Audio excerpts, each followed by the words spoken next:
दैखरखरि मण्डलनि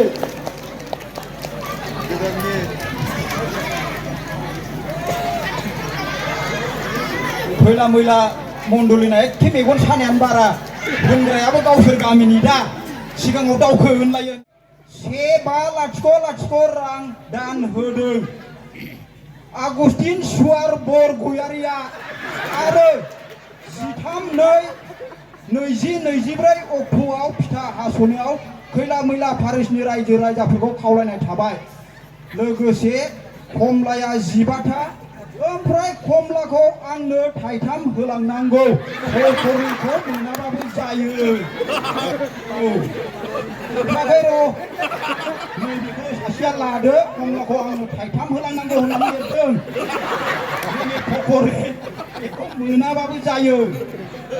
नैबे रां गांसे गांनै गांथाम गांब्रै गांबा 6था आरो केसियार होनाय गांनै ओमफ्राय बिलन मोनथाम लांदो बेसोरखौ सोर फोरोंदों मिथिबाय थांनाय बोसोरना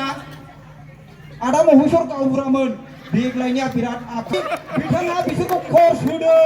आखाइखौ थाम होलांमारबाय आंनो